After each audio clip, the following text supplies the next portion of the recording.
यूं तो अकेला भी अक्सर गिर के संभल सकता हूँ मैं, तुम जो पकड़ लो हाथ मेरा दुनिया बदल सकता हूँ मैं.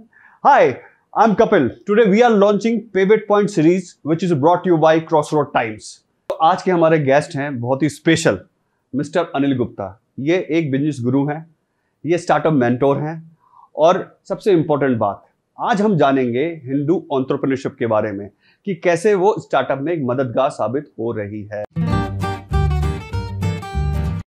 टाइम को वेस्ट ना करते हुए मैं सीधा अनिल जी के पास ले चलता हूं. अनिल जी, बहुत बहुत स्वागत है आपका. पहले आप मुझे ये बताइए कि आपको बिजनेस गुरु क्यों बोला जाता है. कपिल जी, मेरे ख्याल से ये क्वेश्चन आपको ऑडियंस से पूछेंगे तो ज्यादा बेहतर रहेगा कि, लेकिन फिर भी जो मुझे लगता है उसके पीछे कई रीजन हो सकते हैं. एक तो ऑडियंस का स्नेह है, सम्मान है, और जहां तक मुझे लगता है कि ऑडियंस आउट ऑफ रिस्पेक्ट, क्योंकि मैंने जब किसी स्टार्टअप को एडवाइस किया, एक क्वेश्चन का आंसर देने के बजाय उनको टोटल सॉल्यूशन उनको बताया कि कैसे आप आगे बढ़ सकते हो, कैसे आपकी जो चैलेंजेज है उनको आप मीट कर सकते हो, कैसे उनको रिजोल्व कर सकते हो.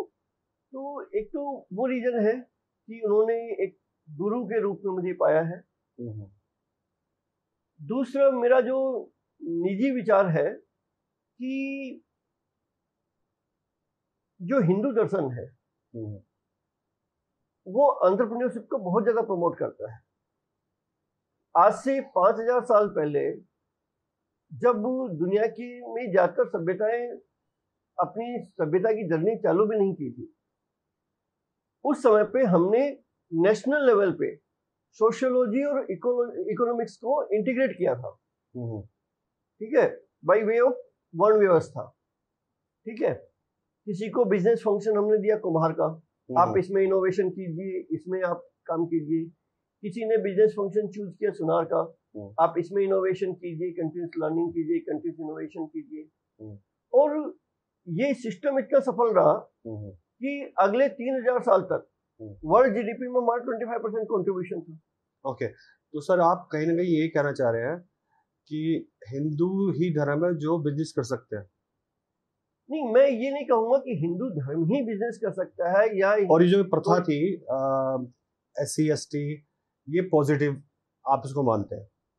सर, SC ST ये हमारे संविधान में लिखा हुआ है, हमारे धर्म में कहीं नहीं लिखा हुआ है.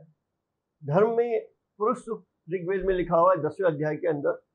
उसके अंदर ये बताया गया है कि क्षत्रिय मेरी बाजू है, ब्राह्मण मेरा मस्तिष्क है, वैश्य मेरा धड़ है, और शूद्र मेरे पैर है.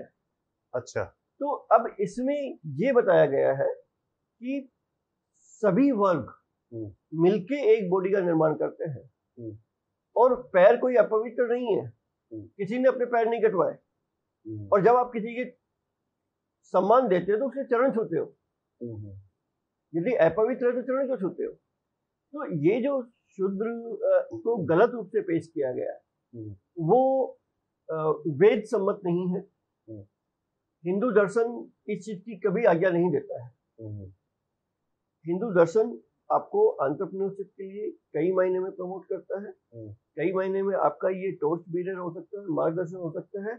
और मैं क्योंकि इस पद्धति को यूज करता हूँ, मेरी ओपिनियन शेयर करता हूँ इस पर, तो लोग मुझे गुरुजी की तरह सम्मान देते हैं. सर आप इसको इस पॉइंट ऑफ व्यू को कैसे यूज कर रहे हैं? एक्चुअली ये इतने कंट्रोवर्शियल वर्ड्स हैं कि इससे मैं भी समझ नहीं पा रहा हूँ कि आप शूद्र का फॉर्म पैर के थ्रू ले रहे हो या शूद्र को शूद्र बोल रहे हो, और ये मुझे बिजनेस में कैसे तरक्की दिलवा सकता है, ये चीज मैं अभी क्लियर नहीं कर पाया हूँ. तो मुझे थोड़ा इसके बारे में जानकारी. जो जाति प्रथा की बात की ना, एक्चुअली कुछ क्या होता है, गलत परसेप्शन माइंड में बना हुआ होता है. करेक्ट. जब इस्लामिक इन्वेजन हुआ, जब ब्रिटिशर्स आए, तो उनको माइनॉरिटी को मेजोरिटी पे रूल करना था. तो what they did is, majority को उन्होंने पीस में तोड़ दिया. ओके. ताकि वो एक्सट्रीम माइनॉरिटी नहीं रही जो रूलिंग कम्युनिटी है. और उसको हमने क्योंकि हजारों साल से यही देखते आए हैं, तो हमने वो नोशन बना लिया कि हिंदू धर्म में जाति प्रथा ऐसा होता है, शुद्र ऐसा होता है। जबकि हिंदू दर्शन एकीकृत समाज के अंदर बिलीव करता है, ठीक है। कहीं पे भी आपको यदि केवट है, वो एक राजा के पुत्र से, युवराज से कह सकता है कि भाई तुम और हम तो बराबर ही काम कर रहे हैं, तुम भवसागर तैयार करवा रहे हो, मैं गंगा तैयार करवा रहा हूँ या सरयू तैयार करवा रहा हूँ, ठीक है। तो आपको लगता है क्या पुलिस इंस्पेक्टर से सामने नहीं बोल सकता आदमी? अब वो तो राजा के बेटे से बोल रहे हैं। तो हम लोग कभी भी जो है भेदभाव में बिलीव नहीं किया है। अब इसको एंटरप्रेन्योरशिप की नजर से देखें तो हिंदू दर्शन में, क्योंकि आप कंटिन्यूसली किसी एक प्रोफेशन को, एक बिजनेस फंक्शन को देख रहे होते हैं, तो उसमें इनोवेशन की काफी गुंजाइश होती है। मैंने अपने कॉलेज के सेकेंड ईयर में कंप्यूटर देखा है, मेरे बच्चे 4 साल की उम्र से लैपटॉप पे काम कर रहे हैं। ओके।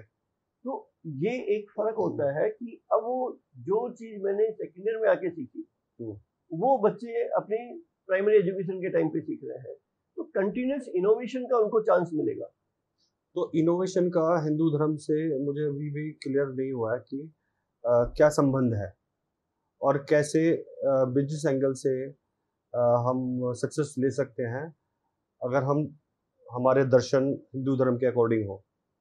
मतलब हिंदू धर्म, इसमें धर्म आ क्यों रहा है बिजनेस की फॉर्म में? नहीं, देखिए, मैं यहाँ पर बहुत ज्यादा धर्म की वकालत कर रहा है वो नहीं कर रहा हूँ। दो मेरा खुद का निजी मत है कि हिंदू धर्म एक ऐसा धर्म है जिसमें सभी को आस्था रखनी चाहिए। ओके। लेकिन हिंदू धर्म जो है वो एंटरप्रेन्योरशिप को इसलिए सपोर्ट करता है कि आप उसके यदि दर्शन को देखेंगे, आप दशरथ देखिए। दशरथ का मतलब क्या है? 10 चैरियट्स, 10 प्लस रथ, ठीक है। 5 sense organ, 5 organ of action, ठीक है। कौशल्य क्या है? कौशल, कौशल मतलब स्किल्स। अब आप इन सूझबूझ 10 चैरियट जो है यानी सूझबूझ, आपकी सांसारिक सूझबूझ से आपने प्रॉब्लम आइडेंटिफाई की। स्टार्टअप में पहले क्या होता है? आपको पहले प्रॉब्लम आइडेंटिफाई करना होता है, दूसरी तरफ उसको अपने कौशल से उसका सॉल्यूशन देना होता है। अब इस सॉल्यूशन से आपने एक प्रोडक्ट या एक ऑफरिंग या एक लेगेसी क्रिएट कर दी, ठीक है। तो राम का जन्म हो गया। लेकिन उन राम को श्री राम के रूप में एस्टेब्लिश करने के लिए आपको 2 चीजों की जरूरत है, एक लक्ष्मण और एक सीता। लक्ष्मण क्या है? लक्ष्य प्लस मन, डिटर्मिनेशन बेसिकली इंग्लिश में बोले तो आपको एज ए स्टार्टअप एंटरप्रेन्योर एक तो डिटर्मिनेशन की जरूरत है, और सीता मतलब शीतलता, धैर्य, पेशेंस, ठीक है। तो जहां पे आपको धैर्य सोच समझने की शक्ति देता है, वहीं पे जो डिटर्मिनेशन है वो एग्रेशन की शक्ति देता है। दोनों के कॉम्बिनेशन से ही आप आगे बढ़ सकते हो। प्योरली एग्रेशन या प्योरली धैर्य भी काम नहीं करेगा, ठीक है। तो ये दोनों चीजें होंगी तो आप राम को श्री राम में कन्वर्ट कर पाएंगे, आप दुनिया में श्री राम के रूप में एस्टेब्लिश कर पाएंगे। ओके, ठीक है। तो इसका मतलब यदि आपको एंटरप्रेन्योरशिप में सक्सेस चाहिए तो आप सूझबूझ से प्रॉब्लम आइडेंटिफाई कीजिए, अपने कौशल से ट्रांसफॉर्म कीजिए उसको सॉल्यूशन में, एंड उसके साथ में आप धैर्य और डिटर्मिनेशन रखते हुए आगे बढ़िए अपने पथ पर। शायद आज नहीं तो कल 14 साल में आपको सक्सेस मिल ही जाएगी। ओके, ठीक है। मैं आपकी पॉइंट से इस पॉइंट ऑफ व्यू से एग्री करता हूँ, क्योंकि मुझे थोड़ा थोड़ा समझ आ चुका है कि आप बात कर रहे हैं कि किसी भी बड़े कार्य को एग्जीक्यूट करना हो या किसी टारगेट को अचीव करना हो, उसके लिए एक आदमी को पहले बेहतर बनना पड़ेगा, तभी वो बड़ा बन पाएगा। बड़ा बनने के लिए पहले बेहतर बनना पड़ेगा, और बेहतर का जो रास्ता है वो इन्हीं सब रास्ते से जाता है। जस्ट लाइक आध्यात्म है, स्पिरिचुअलिटी है, ताकि पहले आप अपने आप को पहले शांत करो, अपनी भावनाओं पे अपना कंट्रोल लेके आओ, then you will be take the right decision, right path आप चूज कर सकते हो और अपनी मंजिल तक राइट टाइम तक पहुंच सकते हो। Because business also a big challenge, right? So this is I understand completely.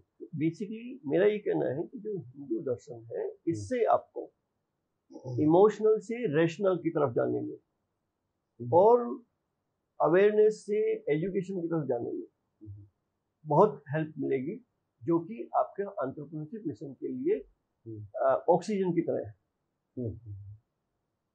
Sir, entrepreneurship के कितने मॉडल हो सकते हैं? क्योंकि आज की डेट में बहुत सारे लोग हैं जो छोटे काम को भी एंटरप्रेन्योरशिप बोल रहे हैं, जस्ट लाइक कि कोई रिक्शे वाला है, वो अपने आप को भी एंटरप्रेन्योर बोल सकता है कि वो रिक्शा सही कर भी रहा है, चला भी रहा है, एंड टू एंड काम कर रहा है। दूसरा, बहुत सारे नेटवर्किंग प्लेटफॉर्म हैं, जैसे वेस्टीज है।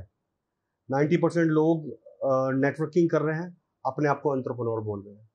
ठीक है, बहुत सारे लोग ऐसे हैं जो बहुत छोटे छोटे परफॉर्म मैन्युफैक्चरिंग कर रहे हैं, ठीक है, अपने घर में ही कर रहे हैं, उसको सेल आउट करने की कोशिश कर रहे हैं सोशल मीडिया के थ्रू, या फिर जो भी अमेजन है या फ्लिपकार्ट है, ऐसे चैनल्स के through. Now the big entrepreneurship, जिनके विजन्स बड़े हैं, जस्ट लाइक कि कुछ बड़ा करना है, कुछ आईटी प्रोडक्ट बनाना है, अमेजन जैसा।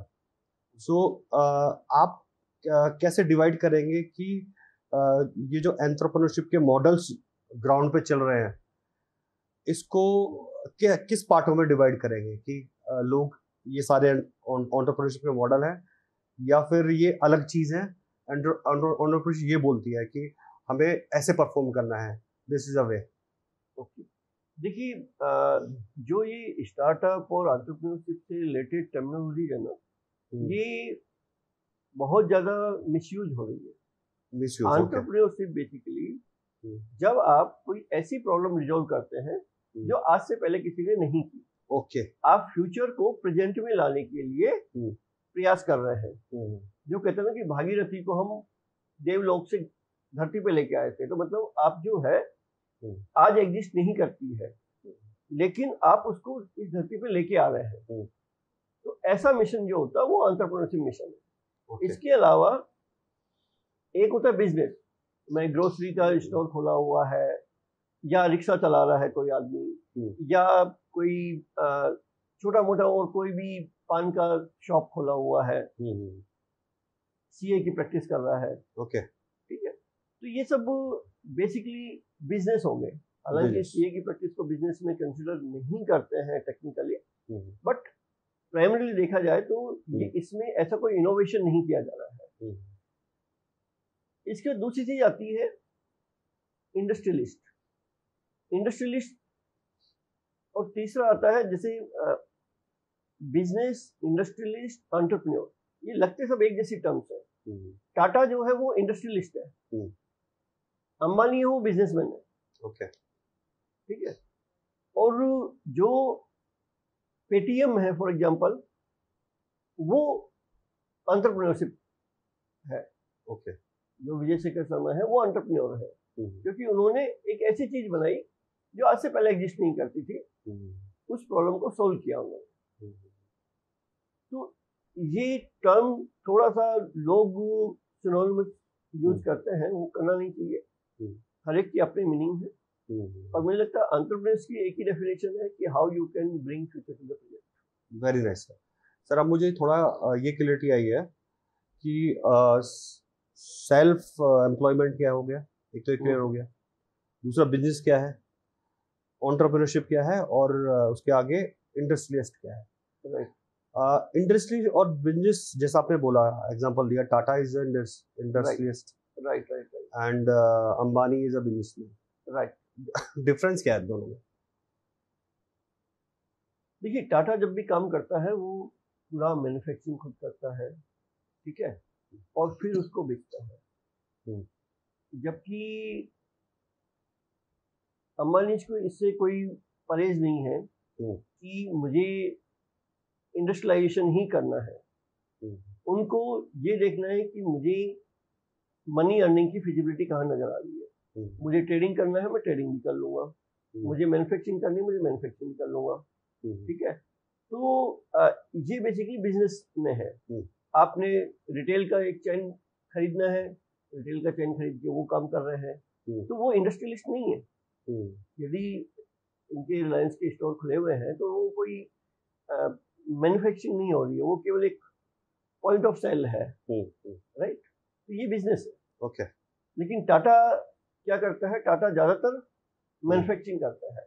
हालांकि कुछ चीजें वो भी सेल करने में आजकल आ रहे हैं, लेकिन प्राइमरीली आप देखिए टाटा की जो इमेज है वो मैन्युफैक्चरिंग की। Okay, fine. तो सर अब जितने भी हमारे ऑडियंस है ना वो मोस्टली स्टार्टअप है, बिजनेस ओनर्स है, तो एंटरप्रेन्योरशिप जो है वो कितना इजी है और कितना टफ है इंडिया के अंदर, और आप किस टाइप की राय देंगे कि जो इंस्पायरिंग एंटरप्रेन्योर हैं वो अपने जो उनके विजन है, जो उनके आइडियाज हैं, पहले तो आइडिया पे बात कर लेते हैं कि लोग अजीबोगरीब आइडिया बना रहे हैं, ठीक है, फिर इसको एग्जीक्यूट करने से डरते हैं। तो कैसे हम आइडिया को वैलिडेट कर सकते हैं और उसको ग्राउंड पे उतार सकते हैं, उसके बाद उतारने के बाद भी प्रॉब्लम्स आएंगी, ठीक है, उस प्रॉब्लम को हमें कैसे रूट करना है ताकि हम एक सक्सेसफुल बिजनेस को बिल्ड कर पाए। तो ये थोड़ा राय दीजिए। जी, सबसे पहले तो हम लोग जो प्रॉब्लम्स है वो प्रॉब्लम आइडेंटिफाई करना चाह रहे हैं कि प्रॉब्लम क्या हम प्रॉपर सॉल्यूशन दे पा रहे हैं। जब मैं प्रॉपर की बात कर रहा हूँ तो ऑडियंस की नजरों में प्रॉपर सॉल्यूशन दे पा रहे हैं क्या, ठीक है, आपका जो टारगेट मार्केट है उसको क्या वो प्रॉपर सॉल्यूशन समझ रहा है। कई बार ऐसा होता है कि आप प्रॉपर सॉल्यूशन दे रहे होते हैं, आपको टीचर ने जो है स्कूल टाइम पे 2 डंडे मार दिए तो आपको अच्छा नहीं लगेगा, लेकिन वो एक आपको सही सॉल्यूशन दे रहा था कि आप कल से होमवर्क करके लेके आए, ठीक है। तो आपको ये देखना है कि मैं जो एक प्रॉब्लम पे काम कर रहा हूँ, क्या वो प्रॉब्लम पहली बात वर्थ सॉल्विंग है, दूसरी बात कि क्या मैं उससे पैसा जनरेट कर सकूंगा या केवल फ्री में लेंगे, और या फिर जो है यदि पैसा देके ले रहे हैं तो कितना देंगे, मैं जितने पैसे के अंदर ये सर्विस या प्रोडक्ट ऑफर कर रहा हूँ उससे पैसा ज्यादा दे पाएंगे वो। मेरी मैन्युफैक्चरिंग कॉस्ट 10 रुपए आ रही है तो क्या लोग मुझे 10 से ज्यादा दे पाएंगे। आजकल ज्यादातर एंटरप्रेन्योर क्या करते हैं, वीसी फंडिंग के ऊपर सर्वाइव करने की कोशिश करते हैं, 10 रुपए की चीज होती है 8 रुपए में बेचने की कोशिश करते हैं, जबकि मेरा ये मानना है कि आपको यूनिट इकोनॉमिक्स पे हमेशा पॉजिटिव होना चाहिए। 10 रुपए का प्रोडक्ट है, आप 12 रुपए में बेचिए, वो बात अलग है कि आपका 5 रुपए का खर्चा नए कस्टमर्स लाने में हो रहा है, ठीक है, लेकिन आपका जो प्रोडक्ट है वो यूनिट इकोनॉमिक्स पे पॉजिटिव होना चाहिए। तो सेकंड मैं ये बताना चाह रहा हूं कि एंटरप्रेन्योरशिप में आइडिया को इवेल्युएट करने के लिए आपको हर स्टेप पर वैलिडेटेड लर्निंग बहुत जरूरी है। आप चाहे वो प्रॉब्लम के स्टेज पर हो, आप मार्केट में जाइए, अपने टारगेट ऑडियंस के बीच जाइए, उनको बिना कुछ हिंट दिए सॉल्यूशन के लिए आप पूछिए कि क्या ये प्रॉब्लम वाकई वो फेस करते हैं, क्या इसका कोई सॉल्यूशन दें, आप कुछ पैसा खर्च कर सकते हो, कितना खर्च कर सकते हो, ठीक है। उसके बाद आप सॉल्यूशन लेके जाइए, एमवीपी जिसको बोलते हैं। तो एमवीपी पे मार्केट क्या रेस्पॉन्ड कर रहा है, उसके बाद आप अपना फर्दर जो भी एक प्रोडक्ट या ऑफरिंग का रोड मैप है उसको हर स्टेज पे मार्केट वैलिडेशन बहुत जरूरी है। तो वैलिडेटेड लर्निंग जो है इसका मूल मंत्र होना चाहिए, ठीक है। तीसरी चीज मैं आपको कहना चाहूंगा कि आइडिया रैंडम थॉट्स भी हो सकती है, और बहुत बार ऐसा हुआ है कि एंटरप्रेन्योर्स ने एक रैंडम थॉट को बिजनेस आइडिया समझ के उस पर काम किया, 6 महीने तक उनको लगा कि दुनिया चेंज कर देंगे, और जब वो प्रोडक्ट या ऑफरिंग लेके आए तो पता लगा कि नोबडी केयर्स अबाउट दैट, ठीक है। तो आपको ये देखना है कि स्टार्टअप कैनवास के ऊपर क्या ये रेवेन्यू स्ट्रीम प्रॉपर बन रही है, किस तरह की कॉस्ट इन्वॉल्व है, किस तरह की रिस्क इन्वॉल्व है, ठीक है। ये पूरा एनालिसिस आपको स्टार्टअप कैनवास के ऊपर करना चाहिए जिससे कि आइडिया की फिजिबिलिटी नजर आए। फोर्थ पॉइंट इसमें आता है कि आपको स्टेक होल्डर एनालिसिस बहुत जरूरी है। स्टेक होल्डर एनालिसिस का मतलब क्या होता है कि किसी भी बिजनेस को सक्सेसफुल करने में, हमारे यहाँ पे इंडिया में स्पेसिफिकली एक गलत नोशन है कि इक्विटी होल्डर स्टेक होल्डर होता है। स्टेक होल्डर हर वो व्यक्ति है जो आपको पॉजिटिवली या नेगेटिवली अफेक्ट करता है, he may be positive stakeholder or he may be negative stakeholder. Customer also a stakeholder. Customer is also a stakeholder. Customer तक पहुंचने के लिए कोई जरिया है, वो भी stakeholder है. यदि मेरी कोई एडवाइस सुन के यूज कर रहा है उसको और सक्सेसफुल हो रहा है, तो I am also stakeholder in his business. ठीक है. अब आपको ये समझना है कि इसमें मेरे साथ में कौन स्टेक होल्डर हो सकते हैं, वो मुझे किस तरह से सपोर्ट कर सकते हैं या किस तरह से मेरे लिए हिंड्रेंस क्रिएट कर सकते हैं. और यदि वो मुझे सपोर्ट करेंगे तो क्यों करेंगे सपोर्ट, उनको क्या बेनिफिट हो रहा है. ठीक है. उनके मिशन में मैं किस तरह से योगदान कर रहा हूं जो मुझे वो सपोर्ट करेंगे. तो ये सारी एनालिसिस बहुत जरूरी है. तो सर जो आपने एनालिसिस बताई है ये सारी मुझे लग रहा है थ्योरी है, एक्चुअल नहीं प्रैक्टिकल. मैं आपको करेक्ट करता हूँ यहाँ पे, हाईली ऑब्जेक्शनेबल. ओके. टाटा ने वैलिड तरीके से, लीगल तरीके से जमीन किसानों से खरीदी और सिंगूर में अपना प्लांट डाला. प्लांट डालने के बाद में 4-5 साल तक स्ट्रगल करते रहे. Ultimately he need to run away. क्यों हुआ? क्योंकि उसने टाटा ने एक कैटेगरी ऑफ स्टेक होल्डर को इग्नोर कर दिया था.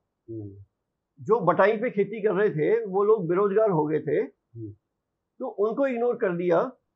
इसलिए उन सब लोगों ने अपनी कलेक्टिव स्ट्रेंथ दिखाई और टाटा जो इतना बड़ा एंटरप्रेन्योर है, इंडस्ट्रियलिस्ट है, उससे टोटली एथिकल काम किया था, लीगल काम किया था, उसके बावजूद भी उसको वहां से बंद करके जाना पड़ा. तो इसलिए स्टेक होल्डर बहुत इंपॉर्टेंट है. आप ये नहीं कहिए. नहीं, stakeholder I am agree for this.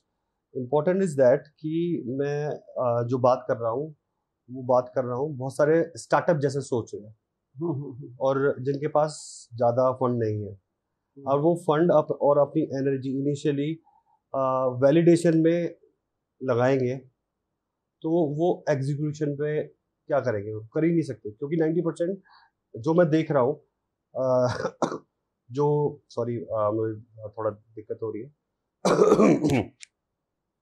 90% जो कॉर्पोरेट पीपल है वो एक्साइटेड रहते हैं कुछ ना कुछ नया करने के लिए.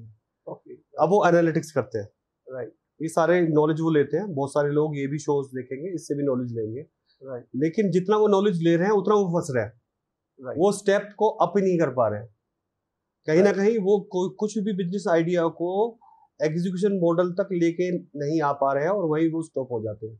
उसमें 2-3 फियर है. एक तो फंड का लॉस का फियर, जो उनके पास बूट स्टेप के लिए जो पैसा है.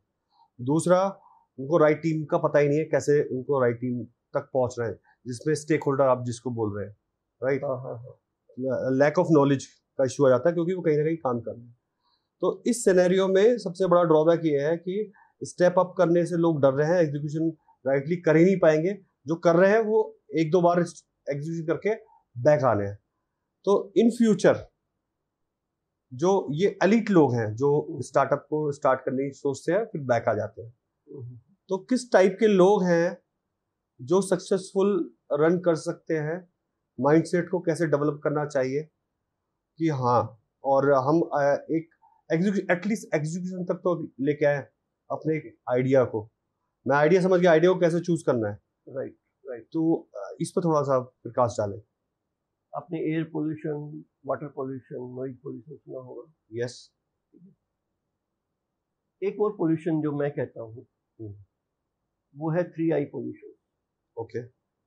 आप जो इंफॉर्मेशन ले रहे हैं, जो इंसाइट्स कहीं से भी ले रहे हैं, जो इंटेलिजेंस कहीं से आपको यूज कर रहे हैं, वो पोल्यूटेड है. अब आपको क्योंकि वो पोल्यूटेड मिल रही है, उसके बेस पे जो डिसीजन आ रहा है वो भी पोल्यूटेड ही होगा, कहीं ना कहीं अफेक्टेड होगा. तो वो आपको आपके स्टार्टअप में कैंसर बन रहा है. ओके. ठीक है. सो सर अभी जो मैं आपसे क्वेश्चन पूछने वाला हूँ वो इतना इम्पोर्टेंट है कि हिंदुस्तान में जितने भी एस्पायरिंग एंटरप्रेन्योर हैं रात भर ये एक ही सपना देखते हैं कि ऐसा कौन सा बिजनेस आइडिया जहाँ पे पैसे लगे ना और बहुत बड़ा मुनाफा हो, मतलब छोटा पैकेट बड़ा धमाका. ऐसा कुछ बिजनेस आइडिया आप प्लीज हमारी जनता को बताएं. बहुत अच्छा क्वेश्चन है आपका. और मुझे लगता है कि इसका आप डिपेंड अपॉन कि पर्सन की क्या स्ट्रेंथ है। यदि आप अच्छे एक्टर हो तो यूट्यूब पे कुछ चालू कर लीजिए। ओके।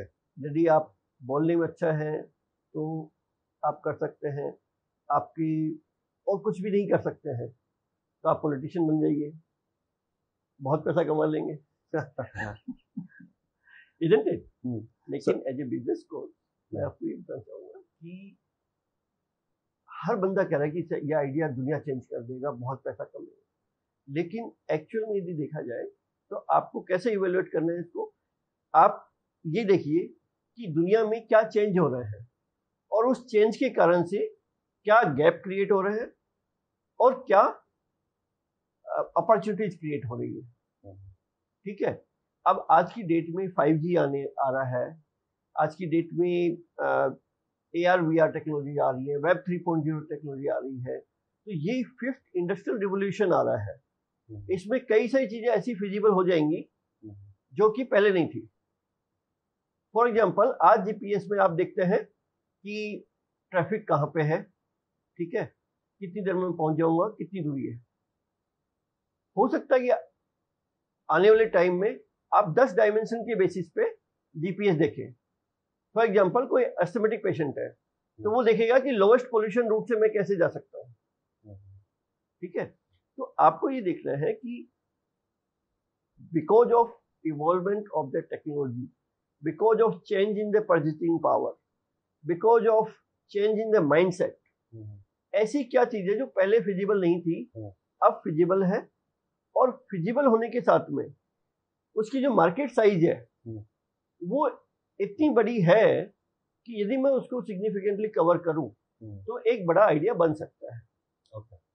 इसके बाद फिर एक चीज और कहूंगा मैं आपको कि लोग सोचते तो बहुत है लेकिन कोई भी आइडिया एक्चुअल स्ट्रेंथ उसके एग्जीक्यूशन में है।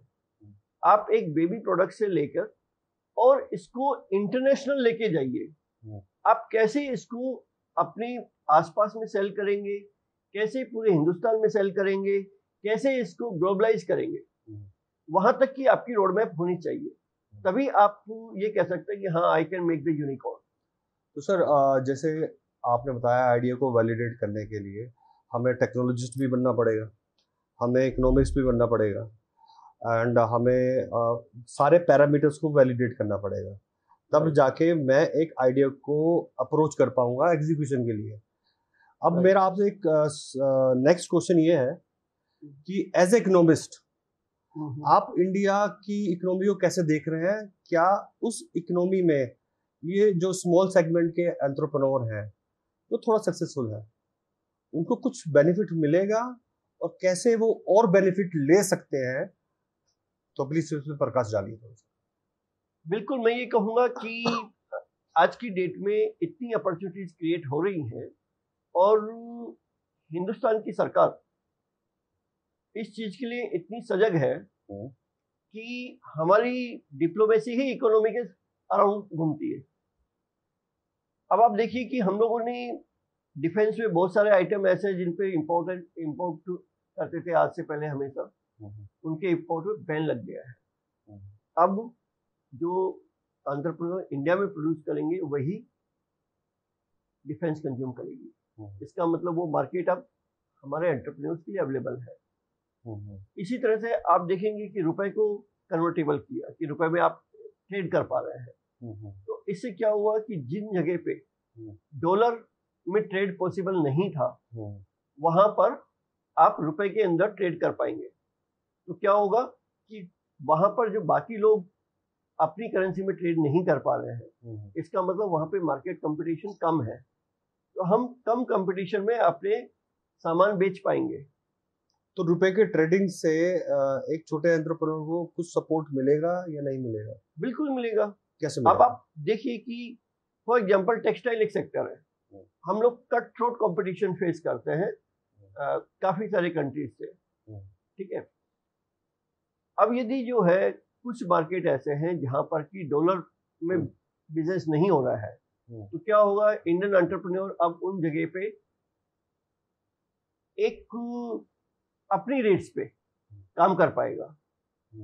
अब उसको ऑर्डर्स ज़्यादा मिल रहे हैं तो मैन्युफैक्चरिंग होगी, मैन्युफैक्चरिंग होगी तो हर एक सेगमेंट को फायदा मिलेगा। कुछ वहाँ पे एम्प्लॉय जो जॉब कर रहे हैं उनको फायदा मिलेगा, कुछ जो एंसिलरी इंडस्ट्रीज है, जो छोटा एंटरप्रेन्योर है उनको फायदा मिलेगा। ठीक है, आप ये नहीं कह सकते कि केवल एक जो कपड़ा एक्सपोर्ट कर रहा है उसी को बेनिफिट मिलेगा, जो धागा बना रहा है वो भी एक्सपोर्ट, उसको भी बेनिफिट मिलेगा, जो कपास उगा रहा है उसको भी बेनिफिट मिलेगा। ठीक है, तो हर लेवल पे एंटरप्रेन्योर्स को बेनिफिट मिलेगा। और मुझे लगता है कि जो हमारी करंट सरकार है ये एक सही डायरेक्शन में जा रही है, एंटरप्रेन्योर्स को प्रमोट कर रही है और इंडिया को $5 ट्रिलियन इकोनॉमी बनाने के लिए कृत संकल्प है। तो मैं ऑडियंस से एक चीज शेयर करना चाहूँगा। मिस्टर अनिल गुप्ता जी एक कंपनी ऑन कर रहे हैं कनेक्ट वेंचर नाम से। कनेक्ट वेंचर जितने भी ग्लोबली कंट्री से कनेक्टेड है, वहाँ पे स्मॉल सेगमेंट के एंटरप्रेन्योर, एस्पायरिंग एंटरप्रेन्योर अपने बिजनेस को स्टार्ट कर सकते हैं USA, UK अपने घर में बैठे हुए। तो ये बहुत बड़ी अपॉर्चुनिटी है, इसके बारे में हम कुछ जानकारी लेना चाहेंगे। तो अनिल जी आप बताइए कनेक्ट वेंचर क्या है, क्या आपका विजन है और आप कैसे नए एंटरप्रेन्योर को और एग्जिस्टिंग एंटरप्रेन्योर को सपोर्ट कर रहे हैं ग्लोबली लॉन्च के लिए। देखिए, एक तो मैं आपको बताऊं कि जैसे मैंने आपको 5th इंडस्ट्रियल रिवॉल्यूशन के बारे में बताया, सिमिलरली एक ट्रेड रिवॉल्यूशन भी आ रहा है। ये ह्यूमन हिस्ट्री में ये जो टाइम है ये बहुत क्रूशियल टाइम है, क्योंकि पहले केवल इंडस्ट्रियल रिवॉल्यूशन की बात होती थी, इस टाइम पे industrial revolution and trade revolution दोनों चीजें आ रही है। पहले एक्सपोर्ट, होलसेल एक्सपोर्ट होता था। ठीक है, आपको एक कंटेनर लोड सामान भेजना होता था, बाहर में एक मार्केट ढूंढना होता था, बायर ढूंढना होता था। अभी आपको कुछ नहीं करना होता है, ई-कॉमर्स पोर्टल पे अमेजोन यूएस पे आप सामान बेचिए। आप एक छोटा सा कुछ प्रोडक्शन फैक्ट्री है या छोटा सा आपका हैंडीक्राफ्ट का काम है, इवन आप अमेजोन यूएस पे बेच सकते हैं। ओके, ठीक है, तो इसके लिए आपको बहुत ज्यादा इन्वेस्टमेंट की जरूरत नहीं है। इवन यदि इंडिया में आप शोरूम खोलेंगे 10-20 लाख रुपए उसमें लगाएंगे, लेकिन अमेजोन यूएस पे इससे कम पैसे में भी काम हो सकता है। ठीक है, तो हम लोग एज ए कनेक्ट वेंचर्स क्या कहते हैं कि जो एंटरप्रेन्योर्स की बेसिक हेजिटेशन होती है, मैं इंडिया से बाहर काम कर रहा हूँ, मुझे वहाँ के रूल्स एंड रेगुलेशंस का पता नहीं है। ठीक है, मैं कहाँ से देखूंगा। अब होता क्या है कि जो बड़ी कंपनीज है जिनको हम कलेक्टिवली बिग फोर्स बोलते हैं, वो 4 बड़ी कंपनीज इतना कॉस्टली है कि 98% of the businesses can not afford them. Okay, तो हम इस प्रॉब्लम को सॉल्व कर रहे हैं जहां पर हम 5 C's प्रोवाइड कर रहे हैं। 5 C's कैसे? पहला, कोचिंग। कोचिंग हम क्लाइंट को एडवाइस करते हैं कि आप कैसे अपना ग्लोबलाइजेशन प्लान कर सकते हैं। ग्लोबलाइजेशन प्लान में मार्केट एक चीज है कि हम वहां पे सेल करेंगे, इसके अलावा भी ग्लोबलाइजेशन के कई तरह से बेनिफिट उठा सकते हैं। जैसे कि बहुत सारी आईटी कंपनी इंडिया में आती है, वो इंडिया में इंडियन मार्केट को सर्व करने के लिए नहीं आती है। वो इसलिए आती है यहाँ पर कि सस्ते में काम करवा के अपने मार्केट के अंदर कॉम्पिटिटिव हो सके। ठीक है, इसी तरह कई सारी companies FTA free trade agreement जो होते हैं उनके बेनिफिट्स के लिए ग्लोबलाइज करती हैं। कई सारे बेनिफिट्स हो सकते हैं। तो हम लोग कोच करते हैं, एडवाइस करते हैं हम लोग कि ग्लोबलाइजेशन कैसे प्लान किया जाना चाहिए पर्टिकुलर आपकी केस में। एंड देन उसके बाद में हम लोग कंसल्टिंग सर्विस प्रोवाइड करते हैं आपको यूएस में, यूके में, कनाडा में, यूएई में, मॉरिशस में, इंडोनेशिया में, जो भी की मार्केट डेस्टिनेशन है अक्रॉस द ग्लोब, हम उनमें आपको वहाँ पे कंपनी सेटअप करना, कंपनी सेटअप करने के बाद में टैक्सेशन से रिलेटेड कंप्लायंस है, सेक्रेटरियल कंप्लायंसेस है, वो सारी कंप्लायंस हम आपकी उस कंट्री की यहाँ बैठे बैठे कर रहे हैं। Plus as a Indian entity, Indian business या इंडियन पर्सन, इंडियन सिटीजन या रेजिडेंट इंडियन, कुछ कंप्लायंसेस इंडिया में भी लागू होती है, हम लोग वो भी देख रहे हैं। तो इस तरीके से आपके जो भी एंटरप्रेन्योर्स हैं उनके लिए सिंगल स्टॉप शॉप है आपको ग्लोबलाइज ले जाने के लिए। इसके बाद में भी मैं जो है 3 C और भी है कोचिंग एंड कंसल्टिंग के अलावा, आपको कनेक्टिंग, कोलैबोरेटिंग एंड को क्रिएटिंग। ठीक है, तो हम लोग अभी को क्रिएशन वाले स्टेज पे नहीं है, we are determined to reach there, but अभी हम लोग जो कोचिंग, कंसल्टिंग एंड कनेक्टिंग में हम कुछ कुछ काम कर रहे हैं। और कंसल्टिंग एंड कोचिंग में we are very strong. We are, आप तो जानते ही हैं कि क्रॉस बॉर्डर बिजनेस एक्सपेंशन में हम लोग प्रीमियर प्लेयर है इंडिया में। सर इसमें इम्पोर्टेंट चीज़ ये है कि टैक्सेशन, इंडिया का टैक्सेशन या ग्लोबल, अगर मैं यूके में कोई कंपनी डालता हूँ तो दोनों में कितना वेरिएशन है, कितना इफेक्टिव रहेगा एज ए एंटरप्रेन्योर वहाँ पे बिजनेस स्टार्ट करना या यहाँ पे बिजनेस स्टार्ट करना, तो विच पॉइंट इज बेटर, पहले इंडिया स्टार्ट करें या वहाँ पे जाएं, या वहाँ पे स्टार्ट करें फिर यहाँ पे आए, तो what is it all depends upon आपके क्या प्रोडक्ट लाइन है और आपके क्या ऑब्जेक्टिव्स हैं और आपने कैसे अपनी रोड में प्लान कर रखी है। जैसे इंडिया में जो मनी है वो काफी एग्रेसिव एंड कॉस्टली मनी है। इंडिया में एग्रेसिव कैसे कि यहाँ मॉनिटोरियम नहीं मिलता है आपको, जो है ऐसा लगता है कि इन्वेस्टर कल से ही रिटर्न चाहता है। ठीक है। दूसरी चीज, यहाँ पे क्योंकि बैंक इंटरेस्ट हाई है तो 10% का रिटर्न को रिटर्न नहीं मानता है। यदि आप यही फंडिंग वेस्टर्न वर्ल्ड से उठाएंगे 4% का रिटर्न इज गुड रिटर्न। ठीक है। तो आपको इजी मनी चाहिए, लेजी मनी चाहिए, चीप मनी चाहिए, तो आपको पहले बाहर से स्टार्ट करना चाहिए। सर तीनों टाइप की मनी चाहिए तो हाँ ठीक है, ओके। तो आप बेसिकली जैसे आपको लेजी मनी चाहिए, Japanese money is very lazy money. आप 5 साल बाद में रिटर्न देना चालू करना कोई दिक्कत नहीं है। It's very economic, affordable also, very cheap rate. तो आपको ये देखना है कि मैं अपनी बिजनेस रोड मैप कैसे प्लान किया हुआ है। अब ये रोड मैप लेके हमारे पास आइए, ओके। फिर हम आपको एडवाइस करेंगे कि आपको क्या करना चाहिए।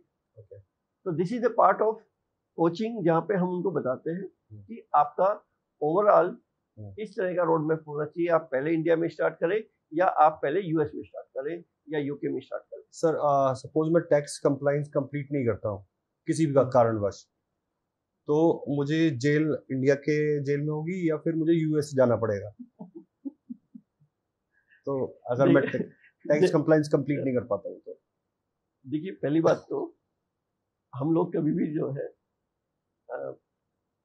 नॉन कंप्लायंस को प्रमोट नहीं करते हैं। ठीक है। और जहां तक कंप्लायंस की किसी भी कारण से नॉन कंप्लायंस हो जाती है तो ऐसा नहीं होता है कि आपको डायरेक्ट जेल ही हो जाती है।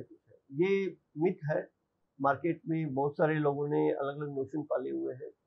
और दूसरी चीज ये भी है कि कोई भी दूसरा कंट्री किसी दूसरे कंट्री के सिटीजन को इस तरह से पनिश नहीं कर सकता है यदि वो अपनी कंट्री में है। उसके लिए एक बहुत बड़ा प्रोसेस होता है और बहुत कोई सीवियर क्राइम के केस में ही हो सकता है, ऐसे नहीं होता है। लेकिन मैं आपको आपका जो क्वेश्चन है वो बड़ा फनी है। ठीक है। तो यदि मैं फनी साइड में जाऊं तो मैं यही कहूंगा कि आप पहुंचे नहीं पहुंचे, मैं पहुंचा दूंगा आपको। अच्छा सर, आप अगर पहुंचाएंगे तो वीजा कौन सा लगेगा? ग्रीन कार्ड मिल सकता है? कोई पॉसिबिलिटी उसमें? ये सही है। तो सर मेरा आपसे लास्ट क्वेश्चन ये है, जितनी भी ऑडियंस है वो आप तक कैसे पहुंच सकती है, number 1। Number 2, as a entrepreneur मुझे आपको कब तक पैसा देना है, मीन्स आपकी नंबर ऑफ सर्विस क्या है कि, और आपके साथ मुझे कब तक कनेक्ट रहना पड़ेगा सक्सेसफुल होने के लिए क्रॉस बॉर्डर, तो प्लीज एक्सप्लेन करें। Good question. देखिए, मेंटोर, गुरु, कोच, इनकी जो भूमिका होती है वो केवल एक पर्टिकुलर स्टेज तक लिमिटेड नहीं होती है। यदि आपने एक सही कोच आइडेंटिफाई किया है तो हम लोग जो हेल्प करते हैं वो आइडिया स्टेज से लेके इंटरनेशनलाइजेशन तक सफर जो है आपका, और उसके बियॉन्ड भी हम हेल्प करते हैं। Beyond means cross border business expansion also? हाँ, क्रॉस बॉर्डर बिजनेस एक्सपेंशन किया आपने उसके बाद में केवल करवाने तक ही नहीं, जब आप फॉरेन कंट्री में बिजनेस कर रहे हैं तब आपको कई सारे चैलेंज कंप्लायंस साइड से आ सकते हैं, हम उसमें भी हेल्प करते हैं। इनकॉर्पोरेशन तो just like buying the air ticket. उस टाइम आपको ये पता होना चाहिए केवल कि मुझे मुंबई जाना है या बेंगलोर जाना है, टिकट कहाँ की खरीदनी है और किस डेट की खरीदनी है। लेकिन एक्चुअल चैलेंजेस जर्नी करते वक्त आते हैं, तो हम लोग हेल्प उस स्टेज में भी करते हैं जब आपको जर्नी में कुछ चैलेंज आएंगे। We will be escorting you, जो कंप्लायंस रिलेटेड चैलेंज आपको आएंगे। तो किस टाइप के एंटरप्रेन्योर आपको कनेक्ट करें, छोटे, बड़े या और बड़े, किस टाइप के? जैसे मैंने आपको बताया कि हमारे पास में छोटे से छोटा एंटरप्रेन्योर भी है और कुछ एडटेक स्पेस में टॉप टायर 1 बिजनेस, कुछ एंटरटेनमेंट में टायर 1 बिजनेस हम लोग सर्व कर रहे हैं। तो हमारे जो पोर्टफोलियो है उसमें ऐसा कोई डिवीजन नहीं है कि किस स्टेज या किस इंडस्ट्री या किस नेचर ऑफ बिजनेस के लोग हमारे से कंसल्ट कर सकते हैं। यदि आपको अपने आइडिया को वैलिडेट करना है, आपको प्रोडक्ट को वैलिडेट करना है, आपको ग्लोबलाइज करना है अपने आप को, आपको यूएस में कंपनी सेटअप करनी है, आपको यूएस में एग्जिस्टिंग कंपनी की कोई भी कंप्लायंस के चैलेंजेस आ रहे हैं, आपको कोई भी स्टैट्यूटरी बॉडी से कोई नोटिस वगैरह आए हुए हैं, we can take care about all the things. आपको ये मैं गारंटी कह सकता हूँ कि कनेक्ट वेंचर्स यदि कोई काम नहीं कर पा रहा है कंप्लायंस का, जिन मार्केट डेस्टिनेशन में काम कर रहे होंगे, तो हिंदुस्तान में फिर कोई दूसरा भी नहीं कर पाएगा बिग 4 से बाहर। ठीक है, और यदि कोई दूसरा कर रहा है तो हम डेफिनेटली कर पाएंगे। तो इसी एपिसोड को यहाँ पर कंक्लूड करते हुए मैं बताना चाहूँगा, आज हमारी बात हो रही थी बिजनेस गुरु मिस्टर अनिल गुप्ता से, जो एक इकोनॉमिस्ट भी हैं, और आज हमने बहुत सारी चीज़ सीखी इकोनॉमिक के बारे में, फ्यूचर के बारे में, फ्यूचर आइडिया को वैलिडेट करने के बारे में, और एक वो कनेक्ट वेंचर नाम की संस्था चला रहे हैं जो एक्सपेंड कर रही है बिजनेस ग्लोबली।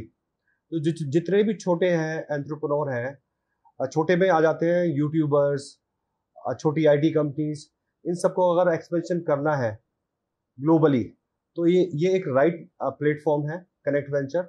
आप जरूर इनसे संपर्क बनाएं और अपने बिजनेस को आगे ले जाएं, और ऐसे ही रेगुलर एपिसोड को देखते हुए हमारे साथ कनेक्ट रहिए और अपनी नॉलेज को एनहांस करिए और आगे बढ़िए।